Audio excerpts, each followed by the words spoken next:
पहचान, अपना घर परिवार सब त्याग कर एक साया बन जाऊंगा।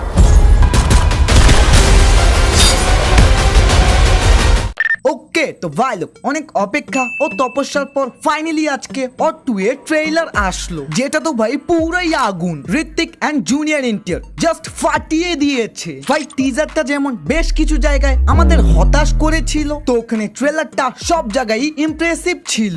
বাট ম্যান পয়েন্ট হলো, এটা দেখে কি মনে হচ্ছে অর 2 পুলিশ সামনে টিকতে পারবে? সবকিছুই জানবো, শুধু ভিডিওটার সাথেই থাকুন।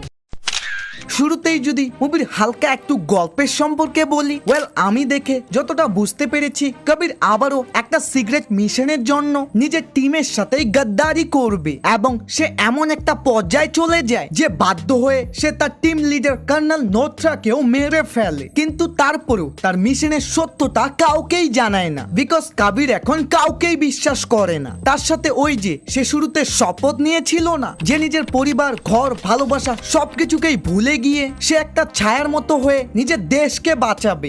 বাট টুইস্ট হলো, কবিরের এই মিশনটা হয়তো ভারতকে কোনো বড় বিপদের হাত থেকে বাঁচানোর জন্য। কিন্তু প্রবলেম হলো, এই মিশনটা করার জন্য সে যা যা পদক্ষেপ ও যেই জায়গায় নিজের কাজ করে, ওগুলোকে আবার ইন্ডিয়ান সোলজার দেখে তাকে গদ্দার মনে করে এবং এই গদ্দারকে থামানোর জন্য তারা বিক্রম প্লেড বাই জুনিয়র এনটিআরকে তার পিছনে লাগিয়ে দেয়। এন্ড এই বিক্রম ক্যারেক্টারটাও কিন্তু খুবই ভয়ঙ্কর। মানে ভাই, সে নিজেকে মানুষই মনে করে না, একজন হাতিয়ার বলে দাবি করতেছে। বাকি তারপর শুরু হয় দুজনের মধ্যেই ভয়ঙ্কর যুদ্ধ। একদিকে গ্রিক গড ঋত্বিক রোশন, তো ওখানে মাস গড জুনিয়র এনটিআর। ট্রেলারের এই জিনিসটা আমার খুবই ভালো লেগেছে যে দুইটা ক্যারেক্টারকেই তারা সেম বিল্ড আপে প্রেজেন্ট করেছে। না, তাদের লড়াই এখানেই থামেনি, মাটিতে, ট্রেনে, প্লেনে ও বরফেও। আই মিন ওয়ারআপ এবার সিদ্ধান্ত নিয়েছে পৃথিবীর সব মুভির অ্যাকশন তারা এখানে দেখাবে। সেটা বড় কথা নয়, আসল কথা হলো জুনিয়র এনটিআর এন্ড ঋত্বিক রোশনকে যে আমরা একে অপরের বিপক্ষে লড়াই করতে দেখতেছি, কিন্তু শেষে তারাই একসাথে হয়ে কাজ করবে। ওয়েট তোমাদের লজিক দরকার।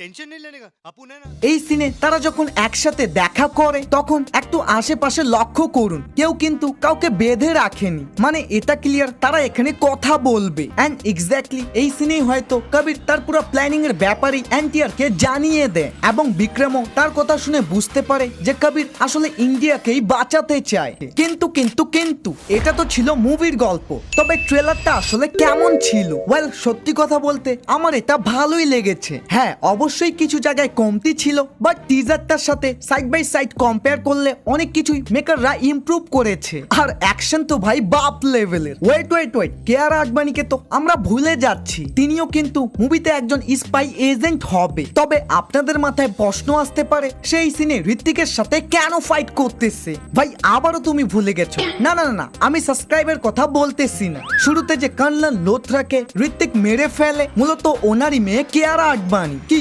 আমার লজিক কাজে দিচ্ছে তো? বাকি অনেক বকবক করলাম, আশা করি তোমাদের ট্রেলারটার A to Z সবকিছুই ডিটেলে বোঝাতে পেরেছি। না বুঝলে কমেন্ট করো, আমি অবশ্যই রিপ্লাই দিব। আর সাবস্ক্রাইব ভাই আমি বুঝি না, এটা করতে তো কোনো টাকাই লাগে না, জাস্ট 1 ক্লিক করে ফেল ভাই। বাই।